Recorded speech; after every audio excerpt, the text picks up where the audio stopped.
चलिए फटाक से शुरू करते हैं। Class 12th NCERT maths chapter number 1 संबंध एवं फलन। संबंध एवं फलन यानी कि रिलेशंस एंड फंक्शंस। बहुत से स्टूडेंट इस चैप्टर का नाम सुनकर ही घबराने लगते हैं, क्योंकि इस चैप्टर में न्यूमेरिकल चीजें बहुत कम चल रही होती हैं। अक्सर बच्चों को न्यूमेरिकल कैलकुलेशन करने में अच्छा लगता है, जैसे कि 1 2 3 4। अगर इनको कहीं पर नंबर देखने को मिलता है तो उनको ज्यादा इंटरेस्ट आता है उस चैप्टर में। लेकिन इस चैप्टर में ज्यादातर आपको x y z A B C D and epsilon इस तरह के टर्म देखने को मिलेंगे। तो बहुत से बच्चे ये सब देखकर ही घबरा जाते हैं कि आखिर इस चैप्टर में क्या कुछ होने वाला है। और दूसरा सबसे बड़ा रीजन ये है इस चैप्टर को न समझ में आने का, क्योंकि क्लास 11th में आपने दो चैप्टर्स पढ़े होंगे। समुच्चय जो चैप्टर नंबर 1 था क्लास 11th का, और दूसरा चैप्टर क्लास 11th में आपने पढ़ा है संबंध एवं फलन। तो क्लास 11th के चैप्टर नंबर 1 यानी कि समुच्चय और चैप्टर नंबर 2 यानी कि संबंध एवं फलन, दोनों चैप्टर का इस चैप्टर में जरूरत पड़ता है। यानी कि जो स्टूडेंट्स क्लास 11th में समुच्चय चैप्टर नहीं पढ़े होंगे और जो दूसरा चैप्टर है संबंध एवं फलन वो नहीं पढ़े होंगे, तो इनको क्लास 12th का ये चैप्टर समझने में काफी ज्यादा दिक्कत हो सकती है। लेकिन घबराने वाली कोई बात नहीं है। मुझे पता है आप में से बहुत सारे लोग क्लास 11th में संबंध एवं फलन चैप्टर को स्किप कर दिए होंगे, नहीं पढ़े होंगे। तो क्लास 12th का शुरू करने से पहले हम क्या करेंगे कि क्लास 11th का वो पोर्शन जो कि आपके लिए यहाँ पर काम आने वाला है उसको हम सबसे पहले बताएंगे। तो घबराने वाली कोई बात नहीं है। इस वीडियो में शुरू से आखिरी तक बने रहिए। जो क्लास 11th का पोर्शन है, जितना आपको यहाँ पर क्लास 12th में जरूरत पड़ने वाला है, सब कुछ हम आपको यहाँ पर बता देंगे। उसके बाद क्लास 12th वाला सेक्शन शुरुआत करेंगे, ताकि हर एक स्टूडेंट को काफी बेहतर तरीके से समझ में आए। अक्सर होता क्या है कि क्लास 11th में बच्चे ध्यान नहीं देते हैं। क्लास 11th में वो जैसे तैसे पढ़ लेते हैं, और मैक्सिमम स्टूडेंट से अगर पूछा जाए कि क्लास 11th का कौन सा ऐसा चैप्टर है जो उन्होंने सीरियसली नहीं पढ़ा है, तो मैक्सिमम स्टूडेंट्स का यही जवाब होता है कि उन्होंने संबंध एवं फलन चैप्टर अच्छे से नहीं पढ़ा है। तो कोई घबराने वाली बात नहीं है, सब कुछ हम आपको क्लियर करते हुए चलेंगे। तो चलिए शुरुआत करते हैं। तो सबसे पहले हम आपको बेसिक बताएंगे। क्लास 11th में आपने समुच्चय पढ़ा है, तो समुच्चय के बारे में थोड़ा सा बेसिक बात करेंगे। अब देखिए क्लास 11th में जो आपने पोर्शन पढ़ रखा है उसमें हम बहुत ज्यादा डिटेल में नहीं जाने वाले हैं। उतना ही बात करेंगे जितना आपको क्लास 12th में काम आने वाला है। तो देखिए समुच्चय, समुच्चय जिसको कि हम लोग सेट बोलते हैं। हम अपनी वीडियो में कुछ जो इंपॉर्टेंट टर्म होंगे मैथ के, उसको हम हिंदी और इंग्लिश दोनों में बताते हुए चलेंगे। इससे होगा क्या कि जो हिंदी मीडियम के स्टूडेंट होते हैं अक्सर वो इंग्लिश पर फोकस नहीं करते हैं, इंग्लिश वाले शब्द पर फोकस नहीं करते हैं, और इससे उनको नुकसान ये होता है कि क्लास 11th और 12th तो काफी आसानी से निकल जाता है, लेकिन जब वो 12th के बाद कहीं पर कोई और अदर कोर्स कर रहे होते हैं जैसे कि बीएससी वगैरह, तो उसमें जब मैथ्स वगैरह आता है तो वहां पर सब कुछ उनको इंग्लिश में देखने को मिलता है। तो वहां पर अचानक से हिंदी से इंग्लिश में कन्वर्ट करने में काफी ज्यादा दिक्कत का सामना करना पड़ता है। तो अभी से हम जो भी इंपॉर्टेंट टर्म रहेंगे उसको हम लोग इंग्लिश में देखते हुए चलेंगे, ताकि आपको आगे चलकर कोई भी दिक्कत ना हो। तो आप यहाँ पर जो भी इंग्लिश टर्म लिखेंगे उस पर भी आप फोकस करते रहिएगा। तो थोड़ा सा बात कर लेते हैं सेट के बारे में। जैसे कि अगर हम लिखें अंग्रेजी, अंग्रेजी वर्णमाला के, अंग्रेजी वर्णमाला के स्वरों का समुच्चय, स्वरों का समुच्चय, और इस समुच्चय को नाम दे देते हैं समुच्चय ए। तो इसमें क्या कुछ मिलने वाला है आपको पता होना चाहिए। इसमें हमको क्या मिलेगा, अंग्रेजी वर्णमाला के स्वरों का समुच्चय ए ई आई ओ यू, यहां पर हमने इसको लिख दिया। और इसी को हम लोग ऐसे भी लिख सकते हैं, इसी को हम लोग ऐसे भी लिख सकते हैं, ए में क्या आएगा, समुच्चय ए में एक्स आएगा, और डिफाइन करना पड़ेगा आखिर एक्स है क्या। समुच्चय ए में एक्स आएगा जहां पर एक्स, एक्स अंग्रेजी, अंग्रेजी वर्णमाला का, अंग्रेजी वर्णमाला का एक स्वर है, अंग्रेजी वर्णमाला का एक स्वर है। अब देखिए, यहां पर हमने समुच्चय को दो प्रकार से लिख दिया। जो पहला तरीका हमने यहाँ पर लिखा है, ये वाला AEIOU, इसमें हमने साफ साफ लिख दिया है कि आखिर अंग्रेजी वर्णमाला के स्वर में क्या क्या आते हैं। तो इस तरीके को हम लोग, समुच्चय को लिखने के इस तरीके को हम लोग बोलते हैं रोस्टर विधि। क्या बोलते हैं? रोस्टर विधि। रोस्टर विधि। और जो ये दूसरा तरीका है जिसमें हम लोग साफ साफ नहीं लिखते हैं कि आखिर क्या आने वाला है, उसको हम लोग परिभाषित रूप में लिखते हैं। समुच्चय ए क्या है? समुच्चय ए में वे सारे एक्स आएंगे जो कि अंग्रेजी वर्णमाला के स्वर होंगे। तो यहाँ पर जो समुच्चय लिखने का तरीका है, इसको बोलते हैं समुच्चय निर्माण विधि। तो आपको आगे से पता होना चाहिए कि समुच्चय को लिखने का दो तरीका है, रोस्टर विधि और समुच्चय निर्माण विधि। समुच्चय निर्माण विधि। एक और एग्जांपल लेते हैं। मान लीजिए कोई समुच्चय बी है जिसमें x आता है, जहां पर x क्या है? जहां पर x 6 के बराबर है या 6 से छोटा है। और यहां पर हमने लिख दिया x क्या है? x एक नेचुरल नंबर है। x belongs to n। इसको क्या पढ़ते हैं? x belongs to n। n का मतलब यहाँ पर नेचुरल नंबर है। नेचुरल नंबर का मतलब होता है प्राकृतिक संख्या। नेचुरल नंबर यानी कि प्राकृतिक संख्या। प्राकृतिक संख्या यानी कि 1, 2, 3, 4, है ना, 5, 6, इस तरह के जो नंबर्स होते हैं उनको हम लोग क्या बोलते हैं? नेचुरल नंबर यानी कि प्राकृतिक संख्या बोलते हैं। तो यहाँ पर जो हमने तरीका अभी फिलहाल लिखा है, इस तरीके को बोलेंगे समुच्चय निर्माण विधि। ये कौन सा तरीका है? समुच्चय निर्माण विधि। समुच्चय निर्माण विधि। और इसी को अगर हम लोग ऐसे लिख दें या आखिर इसमें एक्चुअल में क्या क्या आने वाला है, तो आप देख सकते हैं x क्या है? नेचुरल नंबर है और 6 के बराबर है या 6 से छोटा है।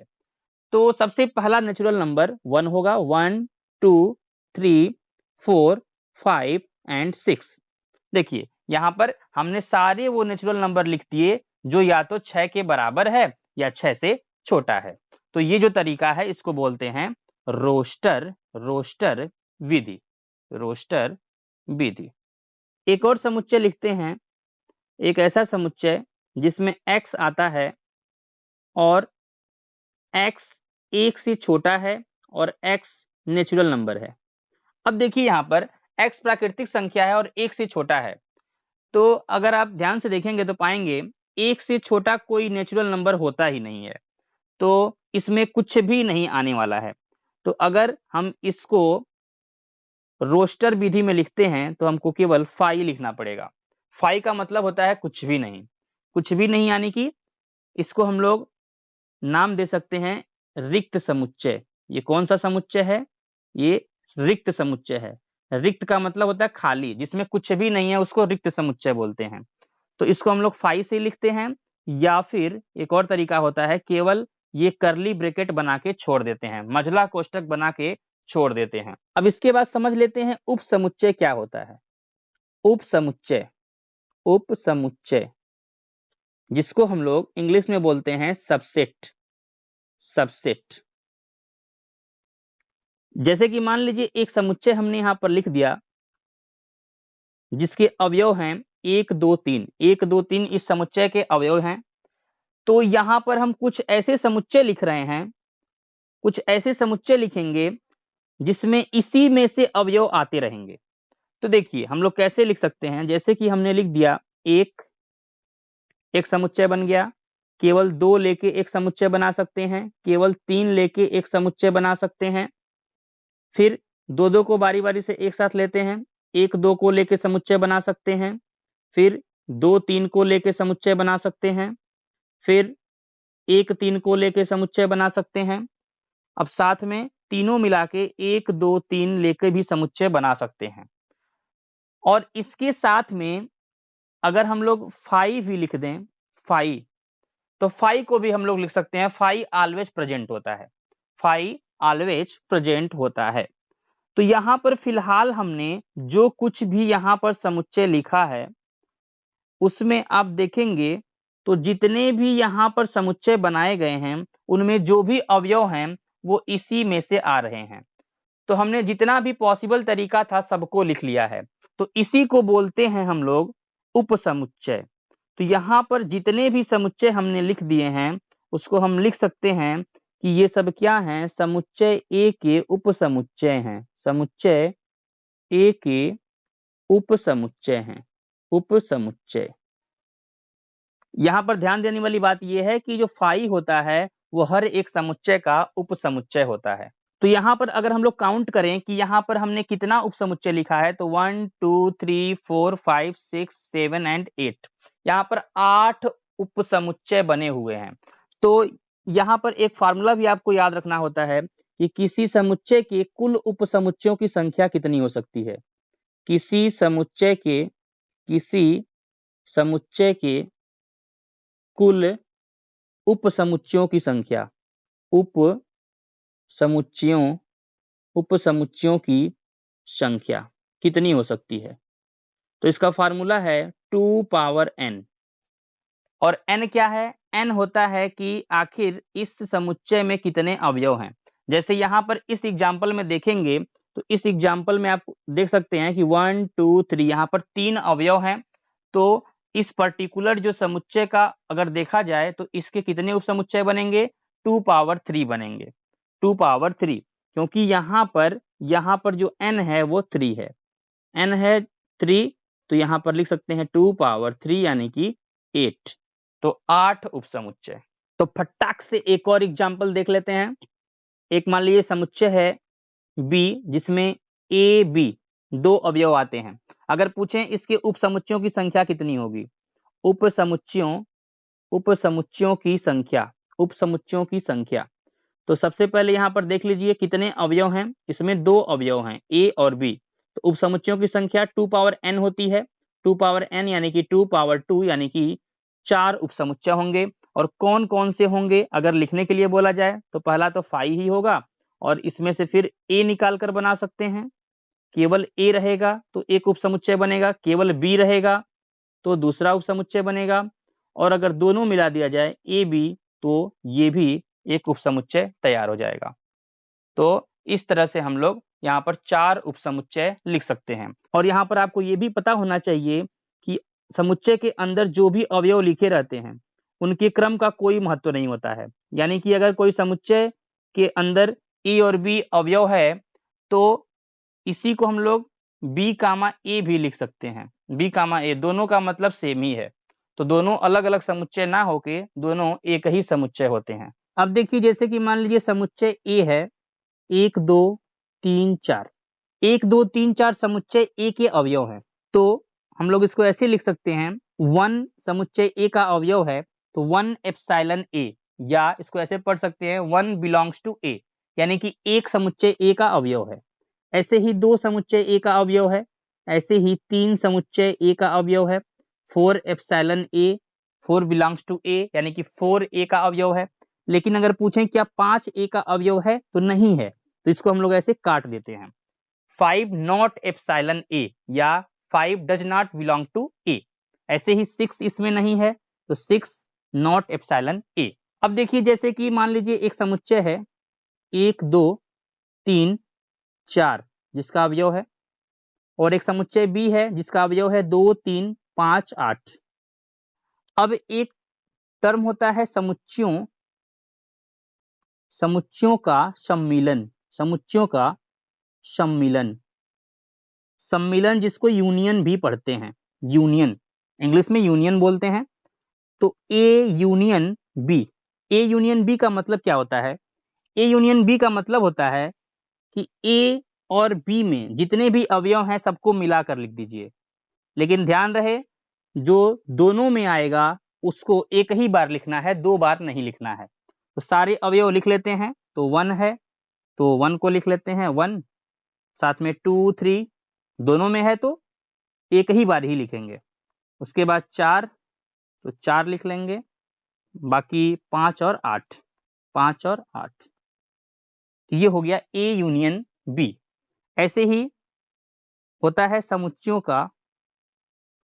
समुच्चयों का सर्वनिष्ठ सर्वनिष्ठ, सर्वनिष्ठ या इंटरसेक्शन, इंटरसेक्शन। अब इसमें क्या होता है, सर्वनिष्ठ का मतलब होता है कि ऐसे कौन से एलिमेंट हैं, ऐसे कौन से अवयव हैं जो दोनों में हैं। तो आप देख सकते हैं कि 2-3 ऐसे अवयव हैं जो दोनों में हैं, तो इसको हम लोग ऐसे पढ़ते हैं, उल्टा यू बना देंगे, ए इंटरसेक्शन बी। अब जो दोनों में है उसको इसमें लिखते हैं, 2-3 इसमें आएगा। जैसे कि मान लीजिए एक समुच्चय ए है जिसके अवयव हैं 1-2, और दूसरा एक समुच्चय है जिसका अवयव है 3-4।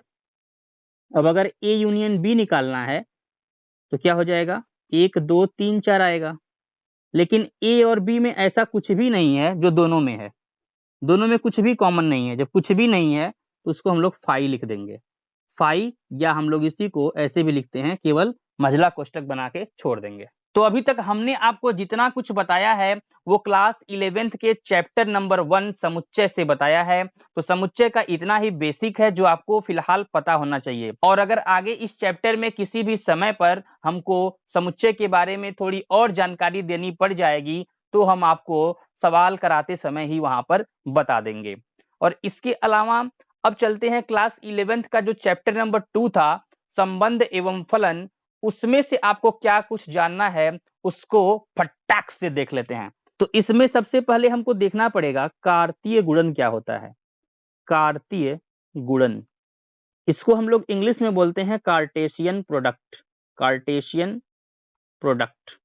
तो कार्तीय गुणन को समझने के लिए हम एग्जाम्पल लेते हैं। मान लीजिए एक समुच्चय है ए जिसके अवयव हैं 1-2-3, और कोई दूसरा समुच्चय है बी जिसके अवयव हैं 4-5-6। कार्तीय गुणन को लिखने का तरीका होता है ए क्रॉस बी। अब ए क्रॉस बी का मतलब क्या है इसको समझते हैं। तो इसके लिए हम यहाँ पर एक मैप बनाएंगे, इसको आप समझिएगा। इसमें हम ए लिख रहे हैं, यहाँ पर बी लिख रहे हैं।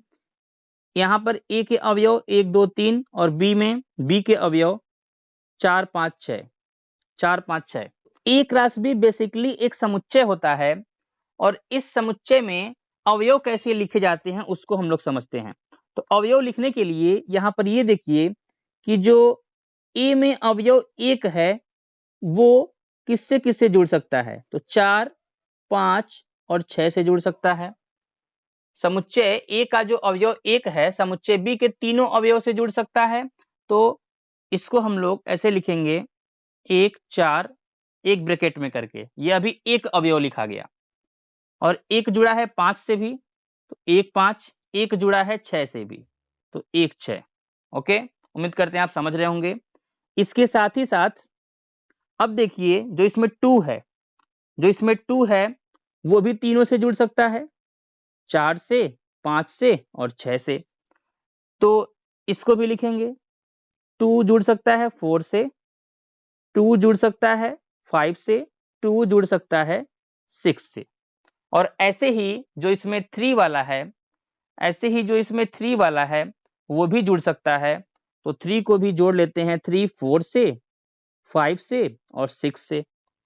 तो 3 के लिए भी लिख लेते हैं, 3 के लिए 3, 4 और फिर 3, 5 और फिर 3, 6। अब जाके इसके अवयव कंप्लीट हुए। कार्तीय गुणन में जो भी अवयव आते हैं उनको हम लोग क्रमित युग्म बोलते हैं।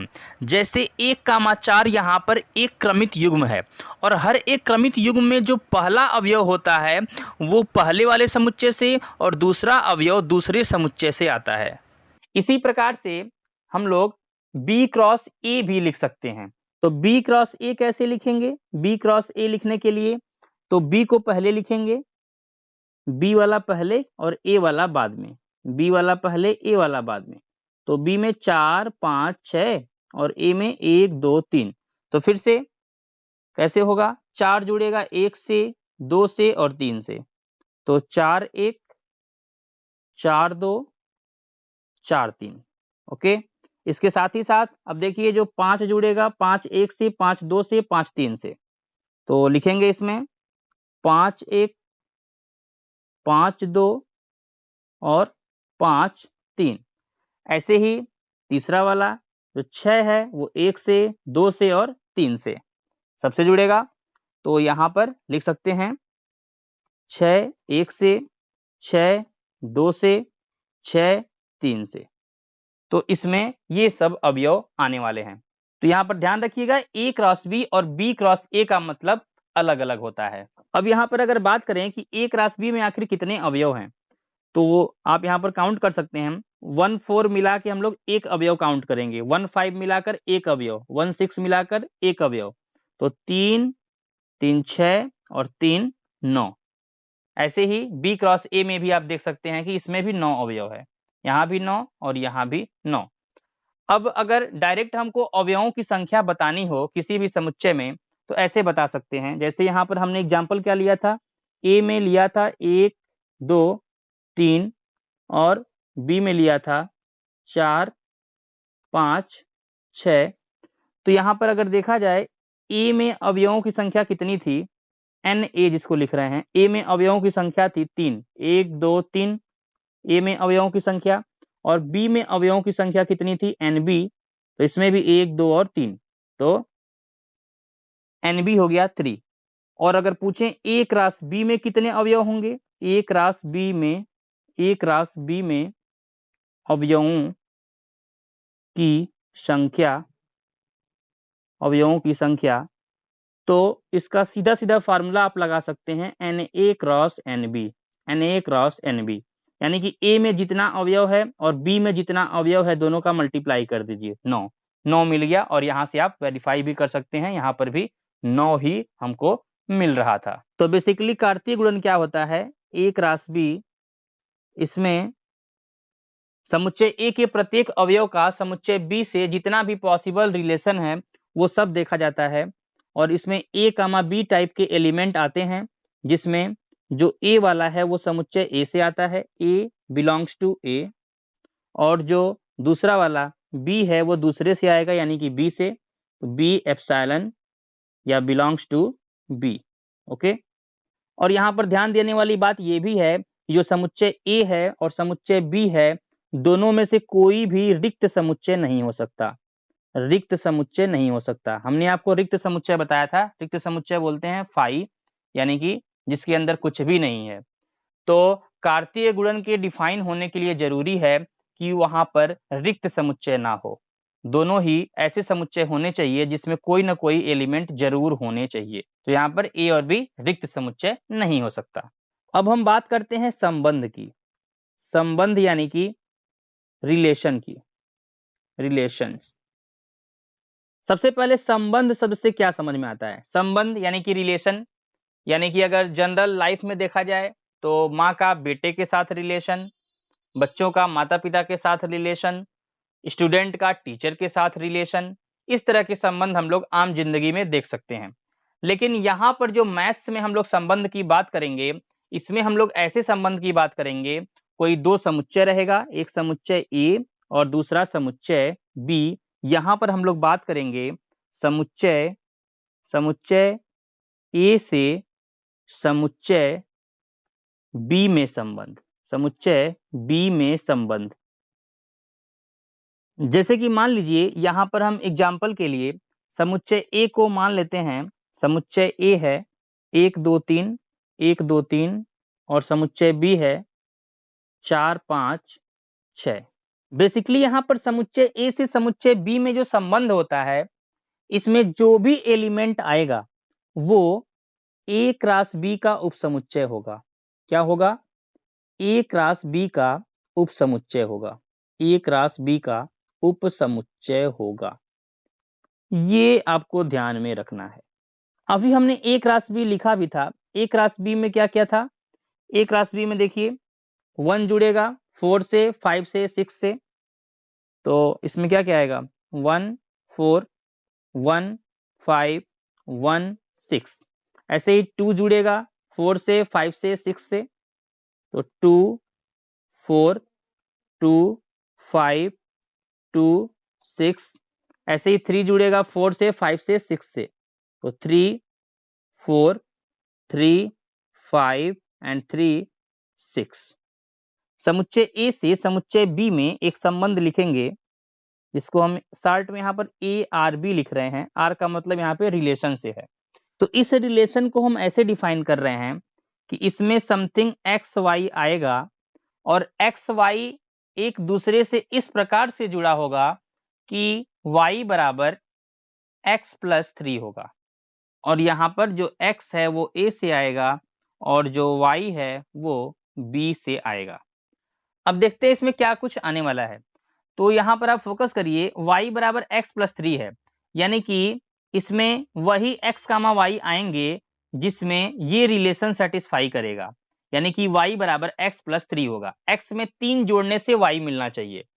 तो यहाँ पर देखिए, अगर 1 में 3 जोड़ेंगे तो 4 मिल जाएगा, 1 में 3 जोड़ने से 4 मिल जाएगा, यानी कि यहाँ पर जो y है वो x में 3 जोड़ने से मिल रहा है 1 4, तो 1 4 इसका अवयव होगा, तो 1 4 इसमें जरूर आएगा।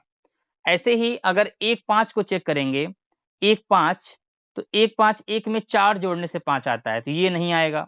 ऐसे ही 1 6 भी नहीं आ सकता, 2 4, 2 में 2 जोड़ने से 4 आता है, नहीं आएगा। अब 2 5 को देखिए, 2 में 3 जोड़ने से 5 आता है, तो x में 3 जोड़ने से y मिल रहा है, तो 2 कामा 5 भी आ जाएगा। 2 कामा 5, 2 कामा 6 इसमें नहीं आ सकता, 2 में 4 जोड़ने से 6 मिलता है, 3 4 नहीं आएगा, 3 में 1 जोड़ने से 4 मिलता है, 3 5 नहीं आएगा, और 3 6 देखिए, 3 में 3 जोड़ने से 6 मिल जाता है, तो 3 6 भी इसमें आ जाएगा, 3 6 3 6।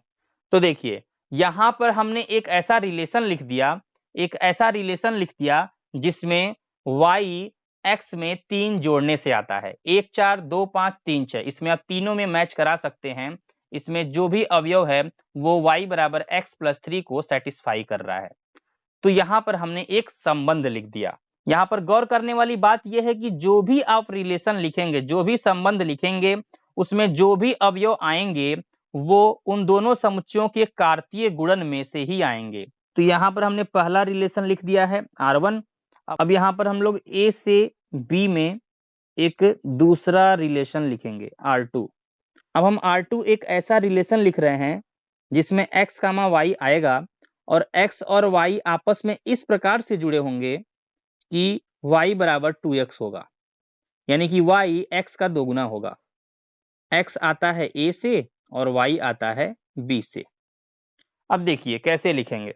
तो यहाँ पर आप देख सकते हैं कि 2 का दोगुना 4, x का दोगुना y यहाँ पर है, 2 का दोगुना 4, और यहाँ पर 3 का दोगुना 6, 3 दूना 6, 3 दूना 6 और 2 दूना 4 यहाँ पर आ रहा है। इसके अलावा आप कहीं पर भी देखेंगे तो 1 का 4 गुना 4 होता है, 1 का 5 गुना 5 होता है, 1 का 6 गुना 6 होता है, 2 और 5 में भी 2.5 गुना होगा, 2 का 3 गुना 6 होता है, 3 और 4 में भी 2 गुना तो नहीं है, और 3 और 5 में भी 2 गुना तो नहीं है। तो 2 4 और 3 6 यही इसमें आने वाला है। तो यहाँ पर हम लिख लेते हैं 2 4 2 4 और 3 6। अब हम यहाँ पर A से B में एक तीसरा रिलेशन लिखेंगे, तीसरा संबंध लिखने जा रहे हैं, और इसमें भी x कामा y आएगा, और x और y इस प्रकार से जुड़ा होगा कि जो x हो y से बड़ा हो, x y से बड़ा हो। x आता है फिर से a से और y आता है b से। तो यहाँ पर a क्रॉस b में देखिए कि कहाँ पर x y से बड़ा है, तो पहले वाले में तो नहीं है, x y से छोटा है, 1 4 से छोटा है, 1 5 से छोटा है, 1 6 से छोटा है, 2 4 से छोटा है, 2 5 से छोटा है, 2 6 से छोटा है, 3 4 से छोटा है, 3 5 से छोटा है, और 3 6 से भी छोटा है। यानी कि इसमें ऐसा कोई भी x नहीं है जो कि y से बड़ा हो, यानी कि इसमें फाई आने वाला है। तो जो R3 रिलेशन है वो फाई आ गया। तो ऐसे संबंध को जिसमें कुछ भी नहीं आता है, इसको हम लोग बोलते हैं रिक्त संबंध। याद रखेंगे आप, ऐसे संबंध को रिक्त संबंध बोलते हैं, यानी कि empty relation. Empty relation, English की बात करें तो इम्पटी रिलेशन।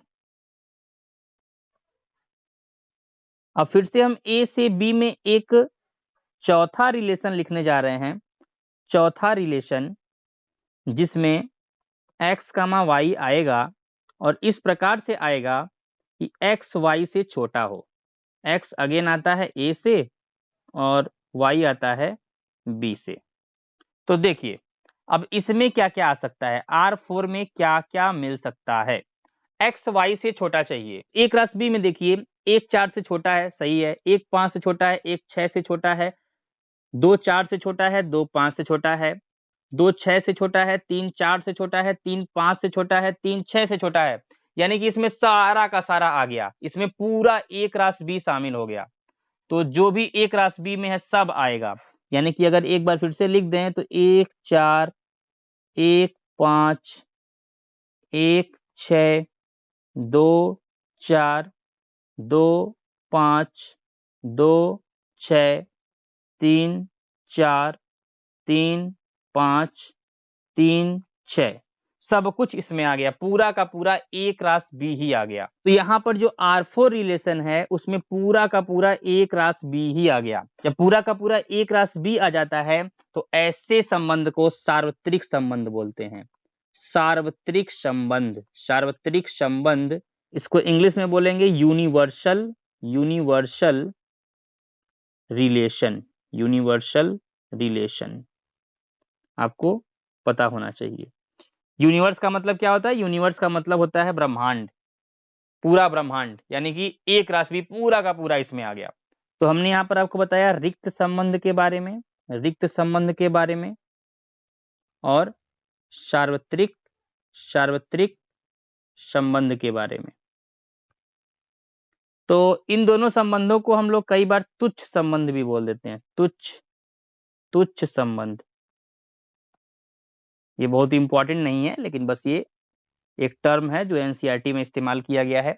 रिक्त संबंध और सार्वत्रिक संबंध को हम लोग तुच्छ संबंध भी बोल देते हैं। तो अभी हमने बात किया समुच्चय ए से समुच्चय बी में संबंध के बारे में। अब देखिए ऐसे भी संबंध हो सकते हैं जिसमें हम लोग किसी समुच्चय का उसी समुच्चय से संबंध देखेंगे। समुच्चय ए से समुच्चय ए में संबंध, इस प्रकार के संबंध। तो इसके बारे में हम लोग बात करते हैं। जैसे कि मान लीजिए समुच्चय ए है 1 2 3, तो यहां पर हम अगर लिखें समुच्चय, समुच्चय ए से समुच्चय ए में संबंध, समुच्चय ए से समुच्चय ए में संबंध, या इसी को शॉर्ट में हम लोग केवल इतना भी लिख देते हैं समुच्चय ए में संबंध, समुच्चय ए में संबंध। दोनों का मतलब एक ही है। अगर कहीं पे लिखा है समुच्चय ए में संबंध तो यहाँ पर ये अंडरस्टूड होता है कि समुच्चय ए का समुच्चय ए से ही संबंध की बात यहाँ पर की जा रही है। तो अगर यहाँ पर हम ए क्रॉस ए लिख लें तो ए क्रॉस ए क्या मिलेगा? 1 2 3 का संबंध देखना है हमको 1 2 3 से ही। तो कैसे कैसे जुड़ेगा? यहाँ पर 1 जुड़ेगा, 1 से, 2 से और 3 से। तो यहाँ पर क्या क्या आएगा? यहाँ पर आएगा 1 1 1 2 1 3। अब इसके बाद 2 जुड़ेगा तीनों से। अब 2 जुड़ेगा 1 से, 2 से, 3 से। तो क्या हो जाएगा? 2 1 2 2 2 3। इसके बाद 3 जुड़ेगा तीनों से, 3 जुड़ेगा 1 से, 2 से, 3 से। तो क्या हो जाएगा? यहाँ पर आ जाएगा 3 1 3 2 3 3। ये हो गया ए क्रॉस ए। इसी को हम लोग ऐसे भी समझ सकते थे मैपिंग के जरिए भी। मैपिंग के जरिए समझेंगे तो ए का ए में संबंध देखना है, समुच्चय ए से समुच्चय ए में संबंध देखना है, तो दोनों में ए है 1 2 3 1 2 3। तो इसमें हम लोग देखेंगे तो 1 1 से, 1 2 से, 1 3 से, तीनों आएगा। फिर 2 1 से, 2 2 से, 2 3 से। फिर 3 के लिए देखेंगे 3 1 से, 3 2 से और 3 3 से। तो ये हो गया ए क्रॉस ए। इसके बाद हम लोग समुच्चय ए से समुच्चय ए में कुछ संबंध का एग्जाम्पल देखेंगे। तो समुच्चय ए से समुच्चय ए में एक संबंध यहाँ पर हम डिफाइन करने जा रहे हैं। एक रिलेशन ऐसा जिसमें एक्स वाई आएगा, जिसमें एक्स वाई से छोटा हो, एक्स वाई से छोटा होना चाहिए, एक्स वाई से छोटा होना चाहिए। एक्स और वाई दोनों ही ए से आता है, इस बार एक्स और वाई दोनों ही ए से आता है। तो देखिए इसमें क्या कुछ हो सकता है। तो देखते हैं यहाँ पर 1 1 तो बराबर हो गया, x और y दोनों बराबर हो गया, तो 1 1 नहीं आएगा, लेकिन 1 2 आएगा। 1 2 से छोटा होता है, x वाला y से छोटा है, तो 1 2 इसमें आ जाएगा। ऐसे ही 1 3 ये भी आ जाएगा, 1 3 से छोटा है। 2 1 नहीं आएगा, 2 1 से बड़ा है, ये भी नहीं आएगा। 2 2 नहीं आएगा, 2 और 2 बराबर है। 2 3 आ जाएगा, क्योंकि 2 3 से छोटा है, x वाला y से छोटा है। ऐसे ही 3 1 नहीं आएगा, 3 1 से बड़ा है। 3 2 नहीं आएगा, 3 2 से बड़ा है। 3 3 नहीं आएगा, क्योंकि 3 3 के बराबर हो गया। तो बस यही तीनों इसमें आने वाला है। तो ये हो गया रिलेशन 1। तो यहाँ पर एक रिलेशन R2 लिख रहे हैं, जिसमें x, y आएगा, और x और y ऐसा होगा, x और y ऐसा होगा कि x प्लस y जोड़ने से 6 से बड़ा होना चाहिए, जिसमें x और y दोनों ही a से आता है। तो देखिए, तो यहाँ पर चेक करते हैं कि कौन से ऐसे x और y हैं जिनको जोड़ के 6 से बड़ा आएगा। तो 1 1 जोड़ने से 2 आता है, तो ये तो रिजेक्ट हो गया। ऐसे ही 1 2 जोड़ने से 3 आता है, रिजेक्ट हो गया। 1 3 जोड़ने से 4 आएगा, रिजेक्ट। 2 1 जोड़ने से 3 आएगा, reject. 2 + 2 4 reject. 2 + 3 5 reject. 3 + 1 4 reject. 3 + 2 5 reject. 3 + 3 करने से 6 मिलता है, और यहाँ पर हमको 6 नहीं चाहिए, 6 से बड़ा चाहिए, तो 6 वाला भी नहीं आएगा। तो सारे रिजेक्ट हो गए, यानी कि यहाँ पर हमको 5 मिल गया।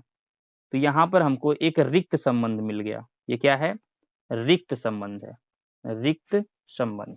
अब एक तीसरा रिलेशन लिख रहे हैं, जिसमें x, y आएगा, और x और y जोड़ के या तो 6 के बराबर होगा या 6 से छोटा होगा, जिसमें से x y a से ही आता है। तो यहाँ पर देखिए 1 + 1 जोड़ के 2 होता है, 1 + 1 जोड़ के 2 होता है, जो कि 6 से छोटा है। 2 + 1 3 होता है, 6 से छोटा है। 3 + 1 4 6 से छोटा। 2 + 1 3 6 से छोटा। 2 + 2 4 6 से छोटा। 3 + 2 5 6 से छोटा। 3 + 1 4 6 से छोटा। 3 + 2 5 6 से छोटा, और 3 + 3 6 के बराबर। यहाँ पर 6 के बराबर वाला भी हो सकता है और 6 से छोटा वाला भी हो सकता है। तो यहाँ पर सब कुछ आ जाएगा।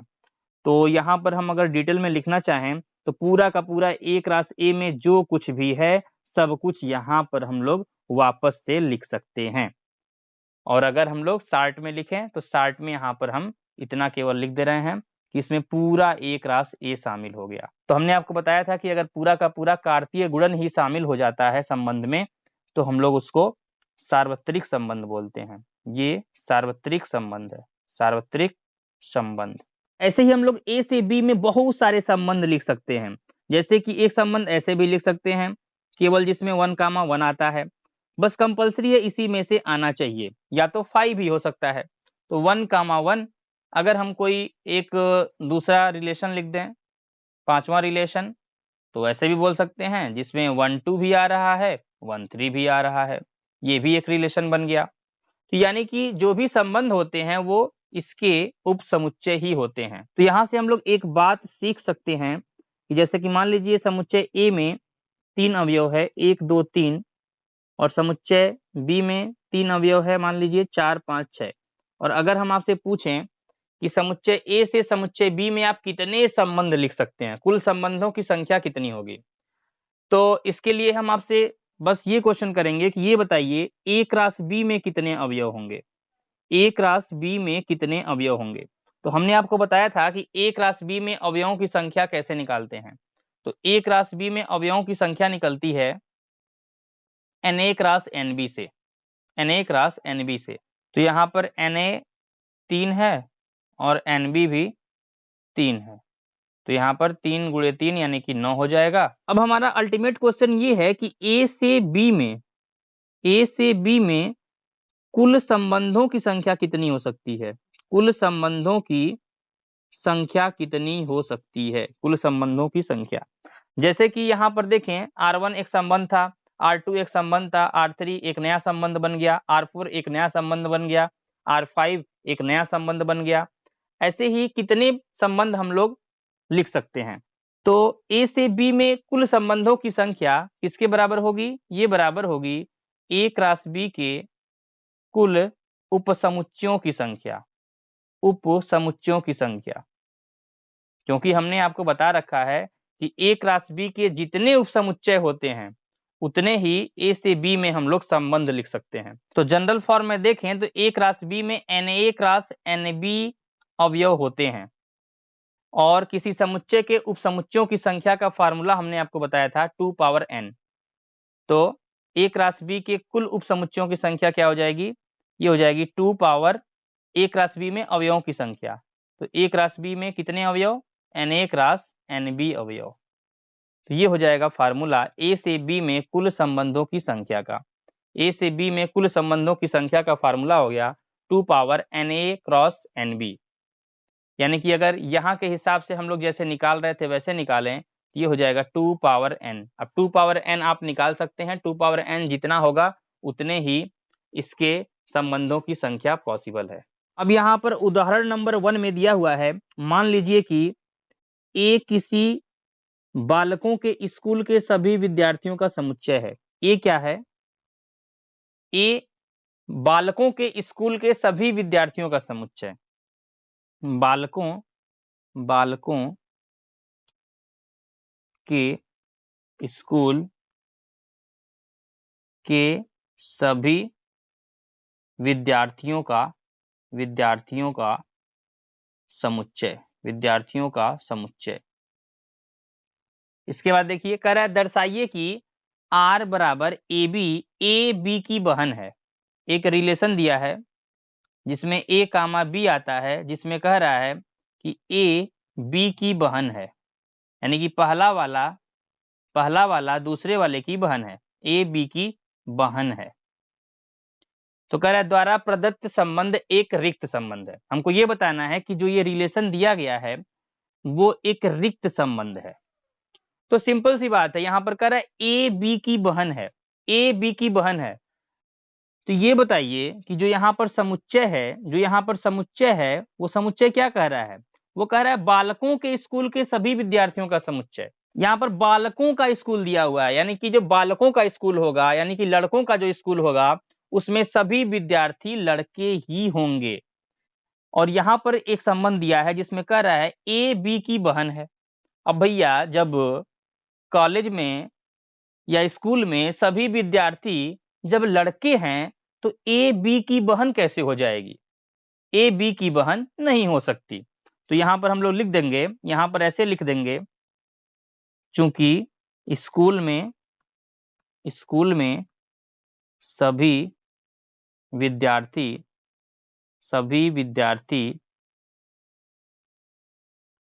लड़के हैं, अतः कोई विद्यार्थी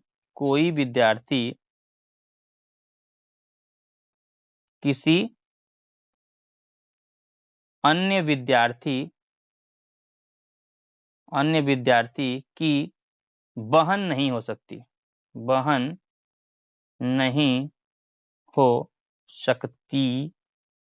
है। अतः जब बहन नहीं हो सकती है तो R में क्या मिलेगा? R बराबर 5 हो जाएगा। R एक रिक्त संबंध है, रिक्त संबंध यानी कि इसमें कुछ भी नहीं आएगा, रिक्त संबंध है।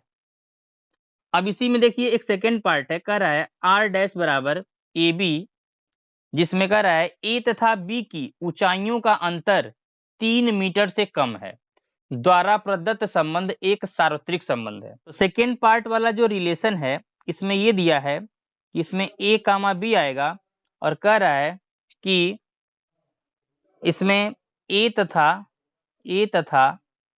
बी की ऊंचाइयों का अंतर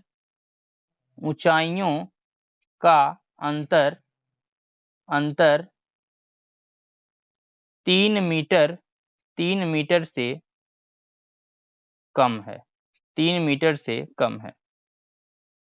और इसको सिद्ध करना है कि ये एक सार्वत्रिक संबंध है। देखिए 3 मीटर का मतलब है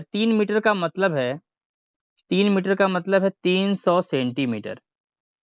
अब यहाँ पर देखिए ये एक कॉमन सेंस वाला क्वेश्चन है।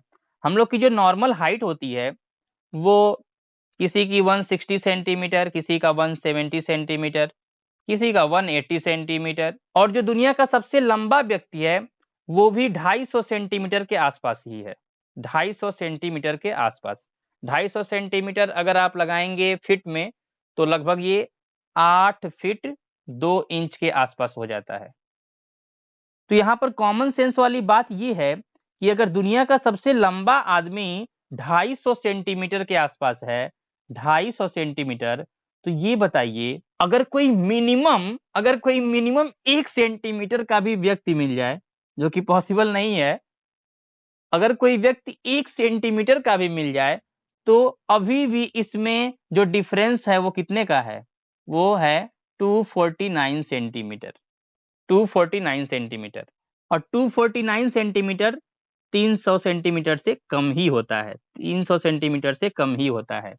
यानी कि कोई भी दो विद्यार्थी हम लोग देखेंगे तो उनकी ऊंचाइयों का अंतर हमेशा 3 मीटर से कम ही रहेगा, क्योंकि यहाँ पर हमने एक ऐसा एग्जाम्पल ले लिया है कि एक आदमी 1 सेंटीमीटर का है और एक आदमी 250 सेंटीमीटर का है। हमने मैक्सिमम ले लिया 250 सेंटीमीटर और मिनिमम 1 सेंटीमीटर लेके भी देखा तो 249 सेंटीमीटर आ रहा है, फिर भी ये अभी 300 से बहुत कम है।